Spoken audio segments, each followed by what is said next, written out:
wabarakatuh. Nama saya Nur Maisara binti Adnan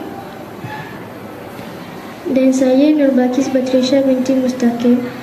Kami akan menghasilkan projek roket air. Antara bahan kami gunakan ialah botol terpakai 1.5 liter, plastik sampah bersaiz L, benang, plasticine, strobor, clear binding cover. Antara peralatan yang kita perlukan ialah gunting sebagai pemotong, marker pen sebagai penanda, penknife untuk memotong strobor, one hole punch, pembaris, binding tape, dan cutting mat.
Assalamualaikum dan salam sejahtera. Berikut kami akan terangkan sedikit ciri-ciri reka bentuk roket air yang telah kami bina. Kami mengelaskan ciri reka bentuk roket kami kepada 4 bahagian, iaitu sirip, muncung, pemberat, pemilihan tema warna.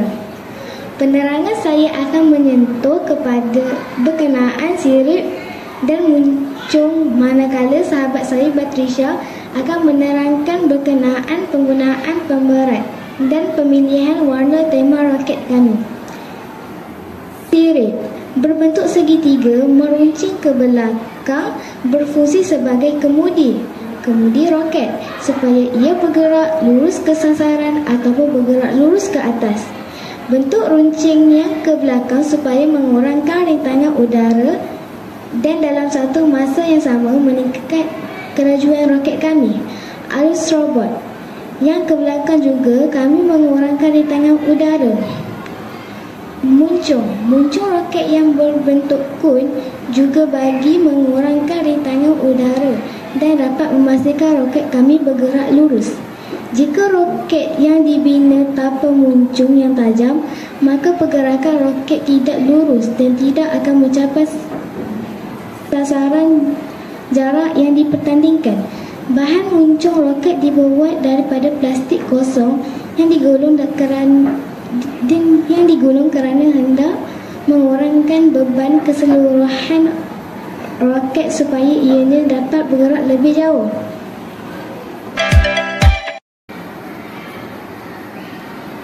Saya pula akan menerangkan ciri ketiga dan keempat dalam pemilihan reka bentuk roket air kami, iaitu berkenaan penggunaan pemberat dan pemilihan warna. Pemberat. Kenapa kami menambahkan hanya sedikit pemberat pada muncung roket? Ini adalah bagi memastikan muncung roket memandu ataupun mengarahkan keseluruhan roket bergerak ke arah sasaran yang ditetapkan. Mengapa tidak digunakan pemberat dan kuantiti yang besar? Ini bagi mengurangkan berat keseluruhan roket yang akan mempengaruhi jarak yang dilalui. Semakin berat roket, maka semakin pendek jarak yang mampu dicapai oleh roket. Ciri terakhir dalam pemilihan reka bentuk roket kami ialah pemilihan warna tema roket. Warna tema roket. Warna kuning banyak digunakan dalam penghasilan roket kami kerana ianya warna tema bendera sekolah kami, iaitu kuning. Warna kuning pada sirip dan binding tip yang digunakan akan menyerlahkan laju reka bentuk roket kami serta memudahkan roket kami kelihatan ketika dilancarkan sebagai roket sasaran maupun roket parachute. Warna kuning kehijauan pada muncung roket akan memudahkan roket dikesan di tapak sasaran ketika mendarat. Sekian dahulu penerangan kami. Terima kasih. Kenapa roket kami perlu menggunakan air? Air yang diisikan dalam botol akan menghasilkan daya pendorong untuk menolak roket ke hadapan bila tekanan udara yang mencukupi ditambah ke dalam botol. Apabila roket dilancarkan, tekanan udara dalam botol akan menolak secara mengejut. Air yang ada dalam botol keluar melalui mulut botol selama beberapa saat dan menghasilkan daya pendorong yang cukup untuk menolak roket ke atas atau ke hadapan. Bagaimana roket kami boleh terbang? Daya pendorong yang menolak ke bawah menghasilkan daya tujahan yang cukup ke arah bertentangan dan menyebabkan roket meluncur ke hadapan ataupun ke atas. Adakah roket akan terbang tanpa menggunakan air? Roket masih boleh terbang tapi untuk jarak yang dekat dan rendah sahaja. Ini disebabkan oleh tekanan udara dalam botol masih ada dan apabila dilepaskan secara mengejut, daya pendorong yang dihasilkan adalah lebih rendah dan tidak mencukupi untuk menolak roket pergi lebih jauh.